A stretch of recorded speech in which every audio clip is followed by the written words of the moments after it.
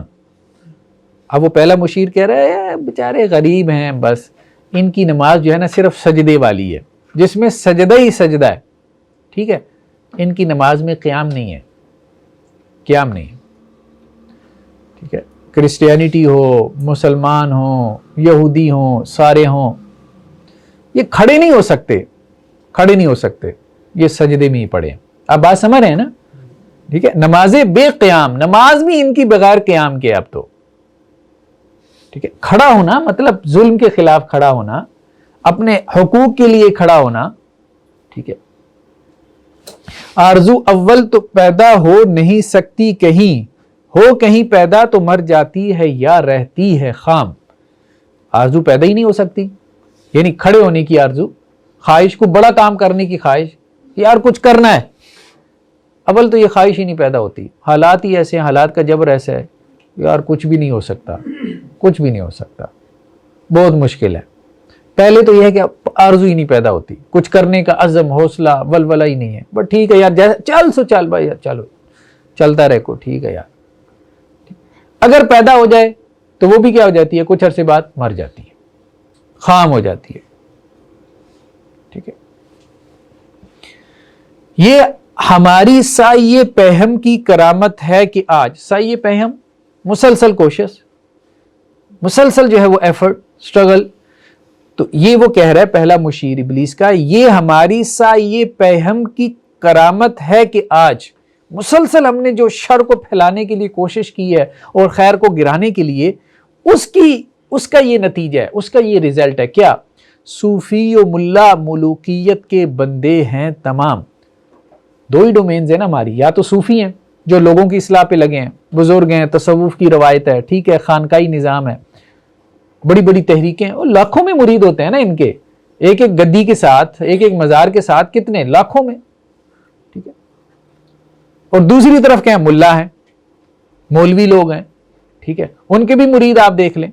تو یہ دونوں صوفی ہوں یا ملا ہوں، دونوں کیا ہیں؟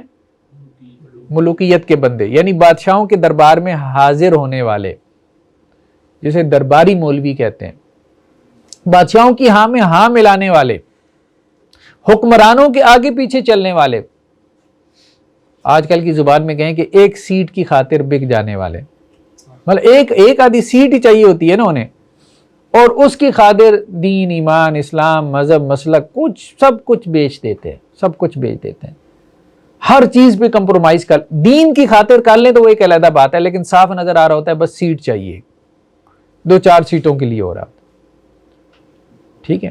بادشاہوں کے آگے پیچھے گھوم رہے ہیں، ملا ہیں یا اسی طرح سے جو ہے وہ صوفی ہو۔ تب مشرق کے لیے موضوع یہی افیون تھی، یعنی مشرقی لوگ جو ہے نا، ہر جو قوم ہے نا اس کا اپنا ایک مزاج ہے، مغرب کا اپنا مزاج ہے، مشرق کا اپنا مزاج ہے۔ تو مشرقی لوگ جیسے ہم لوگ چائے کے عادی ہیں، ٹھیک ہے، اور مغرب والے کس کے عادی ہیں؟ شراب کے۔ تو تب مشرق کے لیے موضوع یہی افیون تھی، ورنہ قوالی سے کچھ کمتر نہیں علم کلام، ٹھیک ہے۔ تو تب مشرقی لوگوں کی جو طبیعت ہے نا، مطلب اس میں غلامی اور سلیوری، جی حضوری، آگے پیچھے، ٹھیک ہے، تو اس کے لیے یہی تھا کہ یہاں پہ ہم ملوکیت جو ہے نا اس کو ہم عام کر دیتے، جو ان کے مزاج کے مناسب تھی، ٹھیک۔ اور جو علم کلام انہوں نے پیدا بھی کیا ہے، ٹھیک ہے، مطلب جیسے آپ کہیں نا کہ جی کوئی بہت انٹلیکچوئل تھاٹ، کوئی بڑا فکر و نظر، کوئی بڑا فلسفہ جو انہوں نے بکھارا ہے، وہ سب کیا ہے؟ اس کی حیثیت قوالی سے زیادہ کچھ نہیں ہے۔ یعنی یہ دنیا کا کیا مقابلہ کریں گے دنیا کے فکر و فلسفے کا، ان کا فکر و فلسفہ قوالی سے زیادہ کی حیثیت نہیں رکھتا۔ جیسے ایک قوال جو ہے وہ بس لگا ہوا ہے بس، ٹھیک ہے طواف و حج کا ہنگامہ اگر باقی تو کیا، کند ہو کر رہ گئی مومن کی تیغ بے نیام۔ طواف میں، حج میں بڑا ہنگامہ ہے، بڑا مجمع ہے، ٹھیک ہے، ملینز میں لوگ ہیں، تو کیا یار اس سے کیا فرق پڑتا ہے، کیا ہو جائے گا، اس سے کوئی تبدیلی آ جائے گی؟ کیونکہ مومن کی جو تیغ بے نیام تھی وہ تو کند ہو گئی، ٹھیک ہے۔ جو اس نے تلوار نکالی تھی ٹھیک ہے، اپنی نیام سے دنیا کو فتح کرنے کے لیے وہ تو کند ہو گئی. اب اس تلوار سے کچھ نہیں ہو سکتا، اس سے تو وہ بکری بھی نہیں ذبح کر سکتا. ٹھیک ہے، اس سے اس نے کیا کرنا ہے؟ باقی اب ملینز کا مجمع اکٹھا کر لو، ٹھیک ہے، حج پہ بھی اکٹھا کر لو. اب وہ تبلیغی جماعتوں کے بھی ہو جاتے ہیں. تو وہ معاشرے میں اس طرح سے کوئی انقلاب نہیں لاتے یہ مجمع. کس کی نو امیدی پہ حجت ہے یہ فرمانے جدید؟ نا امیدی، مایوسی. پہلی قوم مایوس تھی. ٹھیک ہے، یہ وہ وقت ہے نا جب یہاں برٹش جو ہے وہ رول کر رہا ہے. آپ بات سمجھ رہے ہیں؟ اس پس منظر کو بھی دیکھیں جہاں علامہ بیٹھے ہیں. انگریزوں کی حکومت ہے، ہر جگہ مسلمان کیا ہیں، انگریزوں نے ان کو اپنی کالونی بنا لی ہے. مسلمان سیاسی طور پہ مغلوب ہیں. ترکی تھا، ترکی بھی ٹوٹ چکا تھا، ان کے ہاں بھی جو خلافت تھی، خلافت عثمانیہ ختم ہو چکی تھی. ٹھیک ہے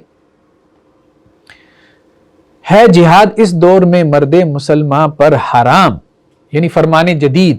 ٹھیک ہے، پہلی قوم مایوس تھی، اٹھنے کو تیار ہی نہیں تھی. کوئی اونچی سوچ، ولولہ، عزم، جذبہ ہے ہی نہیں کہ ہم نے انگریزوں سے جو ہے وہ آزادی حاصل کرنی ہے، کوئی اپنی قوم کو کھڑا کرنا ہے، کوئی اپنی عظمت رفتہ کو یاد کرنا ہے. ٹھیک ہے، اپنے شاندار ماضی کے ساتھ اپنا جو ہے وہ تعلق جوڑنا ہے. پہلے تو یہ کچھ تھا ہی نہیں. تو آگے پھر صوفی اور ملا قسم کے لوگوں نے جو ہے وہ یہ فتوی بھی دینا شروع کر دیے، بھائی جہاد کیا ہے؟ حرام ہے. غلام احمد قادیانی نے فتویٰ دیا تھا نا کہ آج کل کے دور میں جہاد حرام ہے. پھر اس کے بعد اور بھی لوگوں نے فتوے دینے شروع کر دیے. ٹھیک ہے، اب دوسرا مشیر جو ہے وہ اس پہ اپنا تبصرہ کرتا ہے. خیر ہے سلطان یہ جمہور کا غوغا کے شر. کہتا ہے یار ملوکیت کا نظام تو ہمارا تھا. دوسرے مشیر نے تبصرہ کیا، ٹھیک ہے ملوکیت کا نظام ہمارا بادشاہوں کا دیا ہوا نظام تھا. کیونکہ بادشاہ کیا ہوتا تھا؟ بادشاہ جو ہے وہ ایک ایسی سپریم اتھارٹی تھا کہ جسے کہتے تھے کہ بادشاہ کی زبان سے نکلا ہوا لفظ قانون کا درجہ رکھتا تھا. یعنی بادشاہ نے کہہ دیا کہ یہ حرام ہے تو وہ حرام ہے، یہ حلال ہے تو یہ حلال ہے. بادشاہ کو تمام مذہبی اختیارات حاصل ہوتے تھے. یعنی بادشاہ ایک سیکرڈ پرسنالٹی تھا، ایک مقدس شخصیت، جیسے ہمارے ہاں وہ بزرگوں کی ایک شخصیت ہوتی ہے. ٹھیک ہے، اس کی زبان سے نکلا ہوا لفظ قانون کا درجہ رکھتا تھا، یا ہم اپنی زبان میں کہیں شریعت کا درجہ رکھتا تھا. تو وہ اب تبصرہ کر رہا ہے کہ یار ملوکیت کا نظام تو ہمارا تھا، ٹھیک ہے، اور اس کے ذریعے سے ہم نے بڑا فساد پھیلایا. ٹھیک ہے، اور بادشاہوں نے جو ہے وہ مذہب کا حلیہ بگاڑ کے. ہمارے ہاں کیا ہوا؟ مغلوں نے کیا کیا؟ ٹھیک ہے، یہ جو دین اکبری تھا، دین اکبری کا آپ نے کچھ مطالعہ کیا ہے نا. ٹھیک ہے، تو یہ کیا تھا؟ بادشاہوں کا بنایا ہوا دین تھا نا، کہ ہندو مت کا اور اسلام کا ایک ملغوبہ بنا کے ایک نیا دین جو ہے وہ رائج کر دیا. ٹھیک ہے، تو اب وہ کہہ رہے کہ یار ملوکیت تو ختم ہو رہی ہے، ہمارا جو نظام ہے وہ تو ختم ہوا جا رہا ہے، جو ہم نے کھڑا کیا تھا بادشاہوں کا پیدا کردہ نظام، جو استحصالی نظام تھا ایکسپلائٹیشن کا. ٹھیک ہے، جو بادشاہوں نے غلام بنایا ہوا تھا، بس ہمیں صرف بادشاہ کو قابو کرنا ہوتا تھا. اس کو ہم حرم میں لگا دیتے، عورتوں کے پیچھے، شراب نوشی میں، طاؤس و رباب میں ہم بادشاہ کو لگا دیتے تھے. ٹھیک ہے، اس طرح ہم نے لوگوں کو گمراہ کیا ہوا تھا بادشاہوں کے ذریعے سے. لیکن اب جمہوریت کا دور آ رہا ہے، بادشاہ تو ختم ہو رہی ہے. تو خیر ہے سلطان یہ جمہور کا غوغا یعنی شور. یہ سلطانی جمہور یعنی جمہور کی حکومت ہو، ڈیموکریسی ہو. یار یہ جو آوازیں لگ رہی ہیں یہ خیر ہے یہ شر ہے. ملوکیت ختم ہو گئی، اس کی جگہ ڈیموکریسی آ گئی، تو ہمارا تو نظام چلا جائے گا. تو وہ اب ایک اپنا کنسرن شو کر رہا ہے دوسرا مشیر. تو جہاں کے تازہ فتنوں سے نہیں ہے باخبر. وہ دوسرا مشیر پہلے کو کہہ رہا ہے تجھے پتہ ہی نہیں ہے، تو ابھی تک اس میں لگا ہوا ہے، ہم نے ملوکیت کا بڑا نظام کھڑا کر رکھا. ملوکیت جاری ہے بھائی، ہمارا نظام ٹوٹ رہا ہے، جمہوریت آ رہی ہے. ٹھیک ہے، اب لوگ آزاد ہو جائیں گے، اب بادشاہوں کا دور نہیں رہ گیا. اب اس پہ پہلا مشیر تبصرہ کرتا ہے، کہتا ہے میں باخبر ہوں. یعنی تو کہہ رہا ہے میں فتنوں سے باخبر نہیں ہوں، میں فتنوں سے باخبر ہوں، مگر میری جہاں بینی بتاتی ہے مجھے دنیا کے بارے میں. میری ایک انڈرسٹینڈنگ ہے، میرا جو فہم ہے مجھے یہ بتاتا ہے جو ملوکیت کا ایک پردہ ہو کیا اس سے خطر. یعنی ڈیموکریسی کی تم بات کرتے ہو، تم کہتے ہو بادشاہوں کی حکومت ختم ہو جائے گی، جمہور کی، عوام کی حکومت آ جائے گی. اور بھائی یہ ملوکیت کا ایک پردہ ہے، کچھ بھی نہیں ہے. وہی ملوکیت ہے، اس کو ہم ایک نئے لباس کے ساتھ لوگوں میں رائج کرنا چاہ رہے ہیں، یعنی ملوکیت کو ہم نے جمہوریت کا لباس پہنا کے اب دنیا میں عام کر دینا، یہ سارے رہیں گے غلامی، انٹلیکچولی سوچ کے غلام، فکر کے غلام ہم نے پیدا کرنے ہیں، ٹھیک ہے؟ جب تک ان کی سوچ غلامی کی سوچ رہے گی تب تک یہ ہمارے پیچھے چلیں گے۔ غلام وہی ہوتا ہے نا جو اپنے آقا کے پیچھے چلے، آقا تو وہ خود بنا بیٹھا ہے ابلیس۔ ہم نے خود شاہی کو پہنایا ہے جمہوری لباس، یعنی خود شاہی، ٹھیک ہے، اس کو ہم نے جمہوری لباس پہنا دیا ہے۔ جب ذرا آدم ہوا خود شناس و خود نگر، یعنی آدم نے کہا میں بڑا سمجھدار ہو گیا ہوں، ٹھیک ہے، آہستہ آہستہ انسانی جو ہے وہ عقل نے بڑا ارتقا کیا ہے، بڑے فلسفی پیدا ہوئے ہیں، اور پھر فلسفوں میں کانٹ چانٹ ہو کے ہم جمہوریت تک پہنچ گئے ہیں، ٹھیک ہے، اب انسان بڑا سمجھدار ہو گیا، ہم نے بادشاہت کا رد کر دیا، انسان بڑا خوش ہے، ہم نے ہمیشہ کے لیے بادشاہت کا، ملوکیت کا خاتمہ کر کے جمہوریت لے آئے ہیں، یعنی سلیوری کو ختم کر کے اب ہم کیا ہو گئے ہیں؟ آزاد ہو گئے ہیں۔ انسان تالیاں بجا رہا ہے، ٹھیک ہے، اور میں خوش ہو رہا ہوں کہ میں نے کیا کیا؟ انسان کو دھوکہ دیا ہے، ٹھیک ہے، میں نے اسے کہا کہ مارو بندے مارو، نیا نظام لے کے آنا ہے، انقلاب لے کے آنا ہے، انسان بھی مروائے اور جو لے کے آئے وہ پرانے نظام کا نیا چہرہ تھا۔ کاروبار شہریاری کی حقیقت اور ہے، شہریاری یعنی بادشاہوں کا یہ جو نظام ہے اس کی حقیقت اور ہے، یہ وجود میر و سلطان پر نہیں ہے منحصر، ٹھیک ہے۔ اب علامہ یہ کہہ رہے ہیں وہ پہلے مشیر کی زبانی، دیکھو بادشاہی کا جو نظام ہے نا، یہ مت سمجھو کہ ایک بادشاہ ہے، اس نے سر پہ تاج پہنا ہے، وہ ایک تخت پہ بیٹھا ہے اور اس نے دربار لگایا ہوا ہے اور وہاں وزیر و مشیر بیٹھے ہیں، اسی کو بادشاہی نظام کہتے ہیں۔ او بھائی یہ نہیں ہے بادشاہی نظام، یہ نہیں ہے۔ بادشاہی نظام کی حقیقت کیا ہے؟ بادشاہی نظام کی حقیقت جو ہے یہ وجود میر و سلطان پر نہیں ہے منحصر، یعنی بادشاہی نظام میں ضروری نہیں ایک بادشاہ ہو اور باقی رعایا ہو۔ بادشاہی نظام یا ملوکیت کی حقیقت کو دیکھو، وہ حقیقت تمہیں ڈیموکریسی میں بھی نظر آئے گی، تو تمہیں پتہ چل جائے گا، یعنی ایک بادشاہی نظام کا سامنا ہے نا، سامنے جو ظاہر ہو رہا ہے، اور ایک اس کی حقیقت ہے۔ تو اب اس کی حقیقت پہ تبصرہ کرتے ہیں علامہ آگے چل کے، مجلس ملت ہو یا پرویز کا دربار ہو، پرویز کون تھا؟ ایران کا بادشاہ، اس کا دربار لگا ہو، یا یہ آپ کی جو پارلیمنٹ ہے، نیشنل اسمبلی کا اجلاس ہو رہا ہو، ٹھیک ہے وہ سلطان غیر کی کھیتی پہ ہو جس کی نظر۔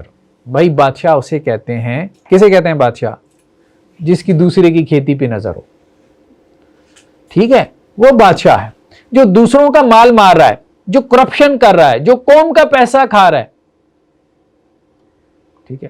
تو آپ کے پالیٹیشین نہیں کھا رہے، ٹھیک ہے، تو پالیٹیشین یہی تو کام کر رہے ہیں، ٹھیک ہے، یہی تو سارا شور ہے کہ یہ سارے چور ہیں، کھا گیا، اربوں کھا گیا، کوئی حساب کتاب نہیں ہے، ساری کھائی جا رہے ہیں۔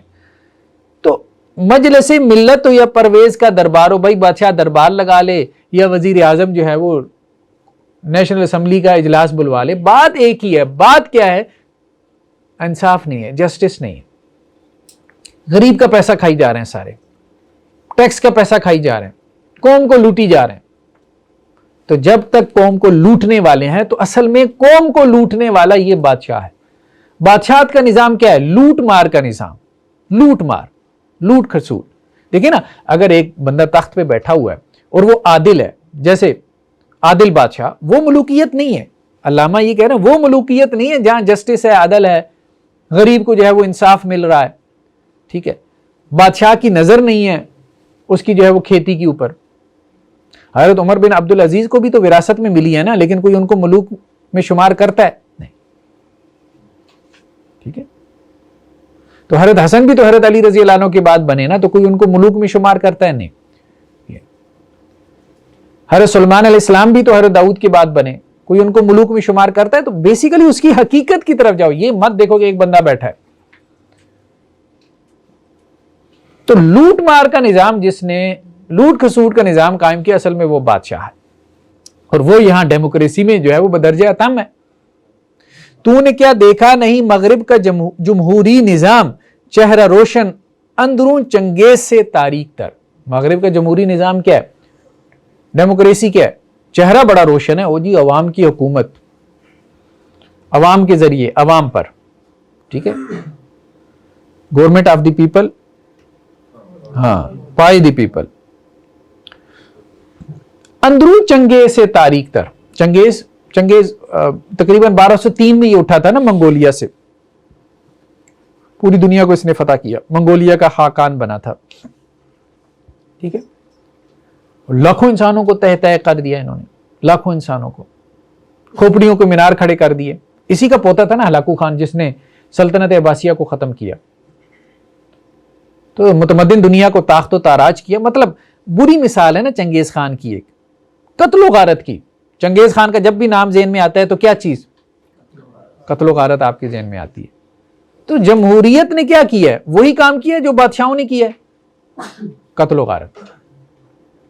پہلے جو ہے وہ بادشاہ یہ کام کرتے تھے، اب جمہوری لوگ یہ کام کرتے ہیں، لیکن انداز بدل گیا، قتل و غارت کا انداز بدل گیا. روح سلطانی رہے باقی تو پھر کیا اضطراب، یعنی اصل چیز سلطانی نہیں ہے، سلطان کا ہونا نہیں ہے.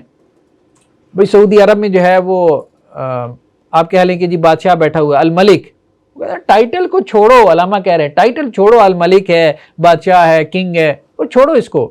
اصل میں روح سلطانی، بادشاہت کی روح. جب تم ملوکیت کی روح کی طرف جاؤ گے تو وہ روح جو ہے وہ یہاں ساری ڈیموکریسی کے اندر موجود ہے. وہ جو نیشنل اسمبلی، وہ جو کانگریس، وہ سب کچھ تمہیں نظر آ رہا ہے، وہ سب کیا ہے؟ وہ بادشاہ ہیں، وہ بھی بادشاہ ہیں، اور کیا ہے؟ روح سلطانی رہے باقی تو پھر کیا اضطراب ہے مگر کیا اس یہودی کی شرارت کا جواب. تو اب پہلا مشیر کہہ رہا ہے یار ہمیں ڈیموکریسی سے ڈرنے کی ضرورت نہیں ہے، ڈیموکریسی ہمارے نظام کو نہیں گرا سکتی، کیونکہ وہ ہمارے ہی نظام کا ایک نیا چہرہ ہے، ابلیسی نظام کا، ملوکیت کے نظام کا، استحصالی نظام کا. ٹھیک ہے، اور ملوکیت سے مراد علامہ نے اس کی تعریف کیا کی ہے؟ ظلم کا نظام، لوٹ کھسوٹ کا نظام. ٹھیک ہے، لیکن وہ کہہ رہا ہے کہ ہاں ایک بندے سے ہمیں ڈر لگ رہا ہے اب، وہ یہ ڈیموکریسی والے نہیں ہے، وہ دوسرا ہے. روح سلطانی رہے باقی تو پھر کیا اضطراب، یعنی ڈیموکریسی میں تو روح سلطانی ہے نا، ملوکیت کی روح موجود ہے، اس سے تو ہمیں پریشانی نہیں ہے مگر کیا اس یہودی کی شرارت کا جواب. ایک یہودی کھڑا ہو گیا، اس نے جو شرارت کی ہے نا، وہ شرارت اتنی بڑی کر گیا وہ یہودی کہ ہمارا ابلیسی نظام اب اس سے گرا کے گرا. یہ کون یہودی تھا؟ Karl marks. یہ جرمن تھا، اور اس نے کوئی غالباً 1857 میں 1857 میں اس نے کتاب لکھی تھی داس کیپٹل، سرمایہ. ٹھیک ہے، یہودی بھی تھا، جرمن بھی تھا. اس نے بیسیکلی جو ہے وہ سرمایہ داری کے خلاف، یعنی ایک معاشی نظام تھا نا سرمایہ داری، جس میں امیر سے امیر تر ہو رہا ہے، غریب سے غریب تر ہو رہا ہے. ٹھیک ہے، انڈسٹریلزم آیا یورپ میں، جیسے انڈسٹری لگی، پھر اس کے بعد اب بھی دیکھیں دنیا کی بڑی دولت جو ہے وہ چند بلینرز ہیں، گوگل والے، مائکروسافٹ والے، ٹھیک ہے، اور ایپل والے، یہ چند خاندان ہیں جن کے پاس دنیا کی ساری دولت ہے. اور پھر یہ حکومتوں کو بھی بلیک میل کرتے ہیں، حکومتوں کو قرضے دیتے ہیں، پھر انہیں کہتے ہیں کہ جی ہمارے حق میں قانون سازی کریں، ٹھیک ہے، جس سے ہمارا سرمایہ بڑھے. پوری ایک چین ہے.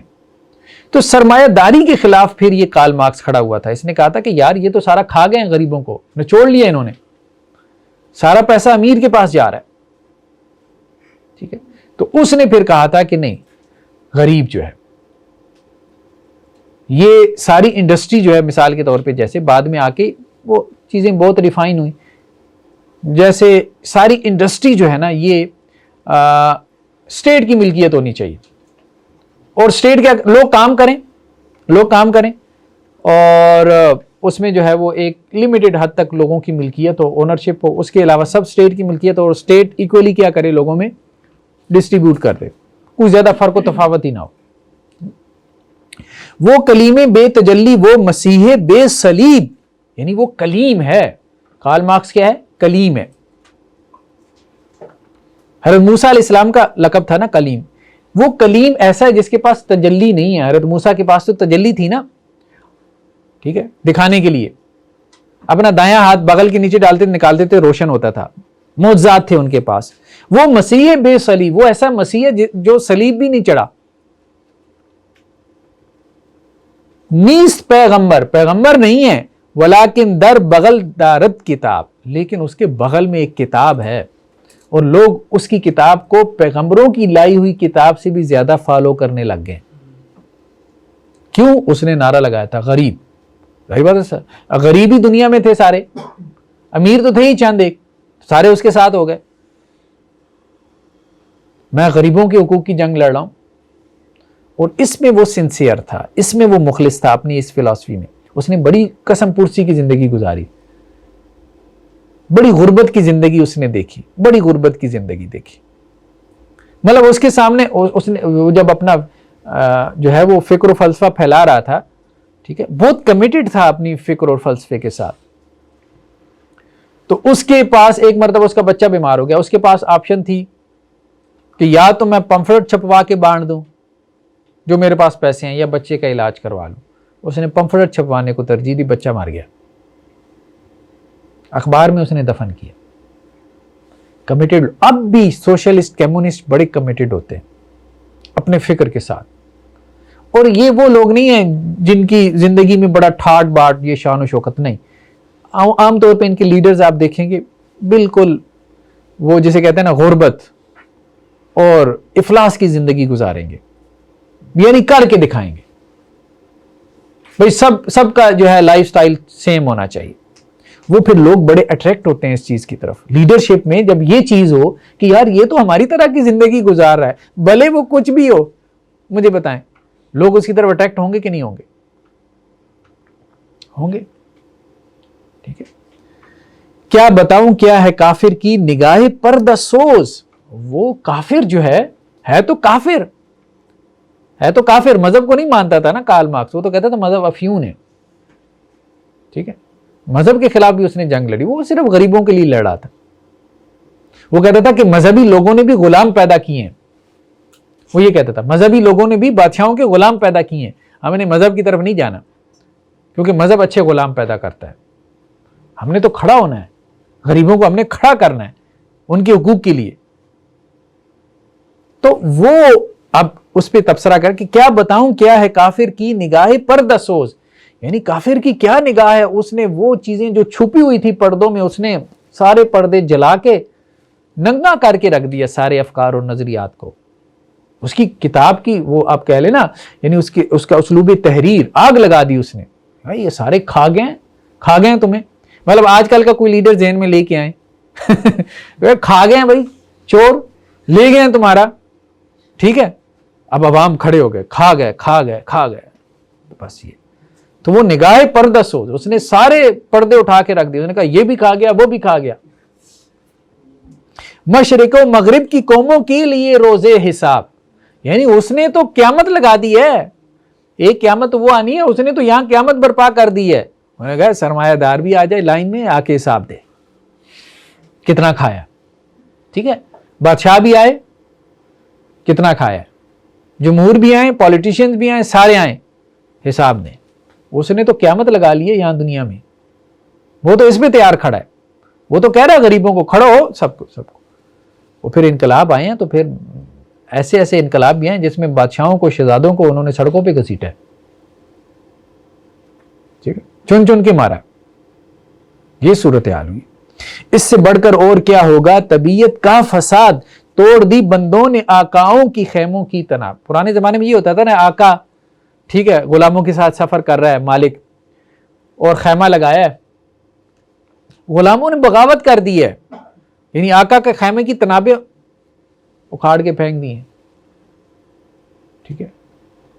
تو گویا کہ وہ یہ کہہ رہا ہے کہ ہم تو غلامی جو ہے نا وہ چاہتے تھے، لیکن یہ جو آیا ہے نا یہودی، یہ کہتا ہے کہ جی غریبوں کو کھڑا کرو اور غلامی سے نکالو. ہے تو کافر، لیکن ہماری جو ظاہری بات ہے غلام بنایا ہوا ہے تبھی تو چل رہی ہے نا ساری سلطنت، ابلیسی نظام. تو ہماری غلامی سے نکل گیا، اس کی غلامی میں چلے گیا تو ہمارا نظام تو چیلنج ہو گیا. تو اس نے تو سارے آقا اکھاڑ کے پھینک دیے ان کی جو ہے. اب وہ چوتھا مشیر بولتا ہے کہ یار نہیں، یہودی سے بھی ڈرنے کی ضرورت نہیں ہے، کمیونسٹ جو ہے اس سے ڈرنے کی ضرورت نہیں ہے. توڑ اس کا رومت الکبریٰ کے ایوانوں میں دیکھ. رومت الکبریٰ گریٹ